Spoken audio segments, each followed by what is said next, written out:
Hello friends, आप सभी का आपके यूट्यूब चैनल पे एक बार फिर से स्वागत है। और आज इस वीडियो में हम बात करने जा रहे हैं बैंक ऑफ इंडिया की तरफ से यहाँ पर पीओ के लिए एक अच्छी खासी वैकेंसी निकाली गई है।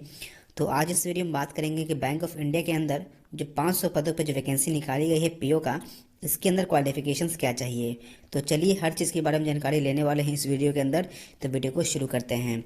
जैसे कि सबसे पहले आपको पीडीएफ का लिंक डिस्क्रिप्शन में मिल जाएगा, जहाँ पे सबसे पहले आपको डेट का जो ऑनलाइन फॉर्म का जो डेट है वो 11 फरवरी से स्टार्ट हो जाएगा और लास्ट डेट यहाँ पे 25 फरवरी 2023 रखा गया है। और जो भी क्वालिफिकेशन और एज आपका कैलकुलेट किया जाएगा वो 1 फरवरी 2023 से ही कैलकुलेट किया जाएगा। अभी तक यहाँ पर एग्जामिनेशन डेट के बारे में कोई भी जानकारी यहाँ पे नहीं मिली है। अगर बात करते हैं यहाँ पे वैकेंसीज के बारे में, तो टोटल 2 प्रकार के पोस्ट यहाँ देखने को मिलेगा। एक है आपका credit officer in general banking stream, जिसको हम जीबीओ कहते हैं, और एक होता है IT officer in specialist stream, जिसको एसपीएल कहा जाता है। तो यहाँ पे 2 फॉर्म है और 2 यहाँ पे अलग अलग प्रकार के पोस्ट है और दोनों पोस्ट पीओ के अंदर ही आता है। जहाँ पे आप जीबीओ में देखेंगे तो 350 सीट है और यहाँ पर एसपीएल में आपका 150 सीट है। तो टोटल मिला के आपको 500 सीट देखने को मिलेगा। और यहाँ पे कैटेगरी वाइज भी आपको नोटिफिकेशन के अंदर मिल जाएगा कि कितना वैकेंसी किस कैटेगरी के अंदर रखा गया है।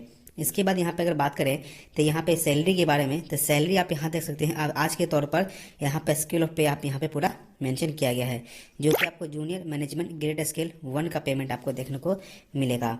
बात करते हैं एलिजिबिलिटी क्राइटेरिया, जो भी आपका क्वालिफिकेशन या एज होगा वो आपका 1 फरवरी 2023 से ही कैलकुलेट किया जाएगा।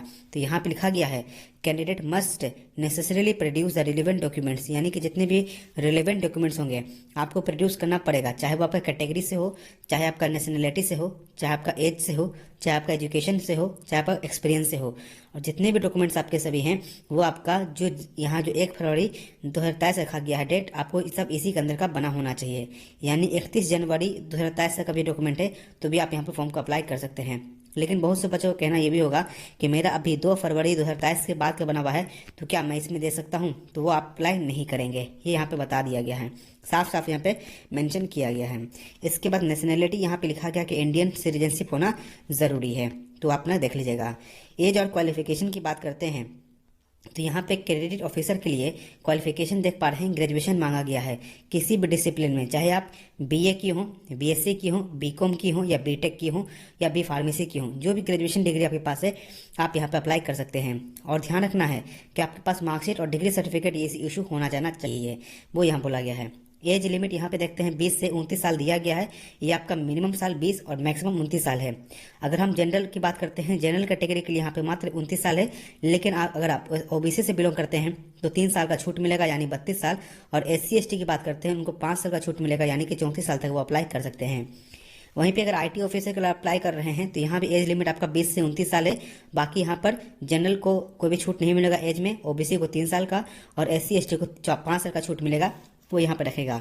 फिर साथ में अगर आपके पास क्वालिफिकेशन क्या होना चाहिए, तो 4 साल का बीटेक अगर आपने कंप्लीट किया हो, या आपने बीई कंप्लीट किया होगा कंप्यूटर साइंस के अंदर, इंफॉर्मेशन टेक्नोलॉजी या इलेक्ट्रॉनिक्स के अंदर, या इलेक्ट्रॉनिक्स एंड टेलीकम्युनिकेशंस के अंदर, तो आप इस फॉर्म का अप्लाई कर सकते हैं।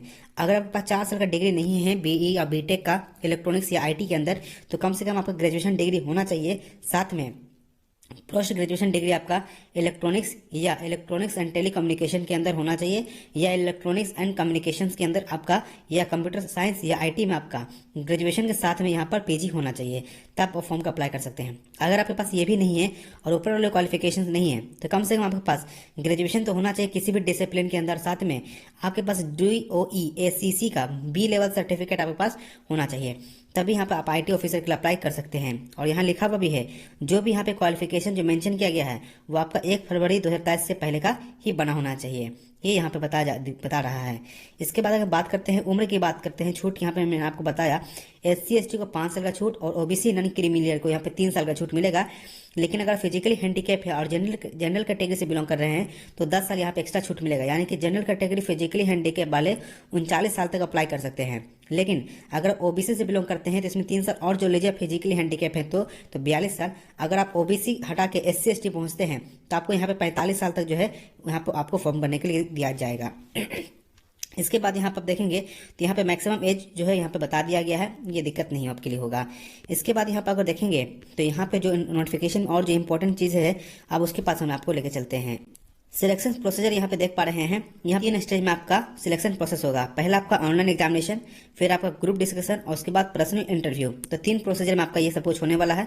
तो पहला यहाँ पे एग्जामिनेशन देख सकते हैं, तो लिखा गया है, तो टोटल यहाँ पर देखेंगे इंग्लिश लैंग्वेज 35 क्वेश्चन पूछे जाएंगे, 40 मार्क्स के होंगे, आपको 40 मिनट समय दिया जाएगा। वहीं पे रीजनिंग और मैथ की बात करते हैं तो यहाँ पे 45 क्वेश्चन पूछे जाएंगे, 60 मार्क्स होंगे और आपको 1 घंटा का समय दिया जाएगा।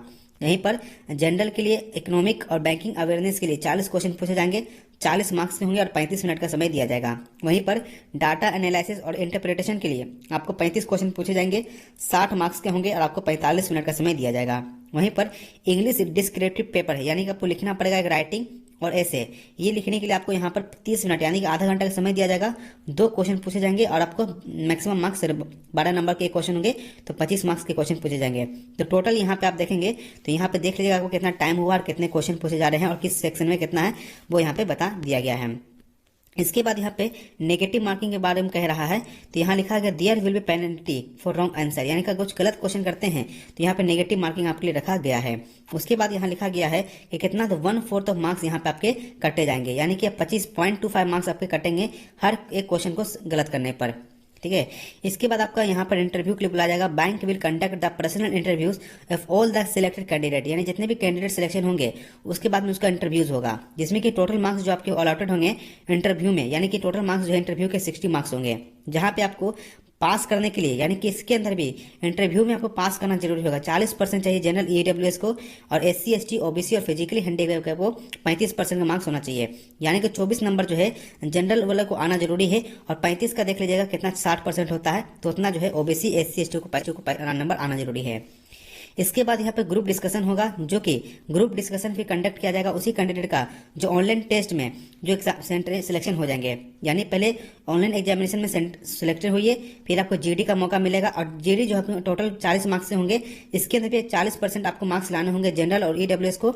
वहीं पर SC ST OBC और फिजिकली हैंडीकैप को 35% मार्क्स लाना होगा, तभी बच्चे ग्रुप डिस्कशन में जाएंगे। उसके बाद आपका इंटरव्यू में आपको बुलाया जाएगा।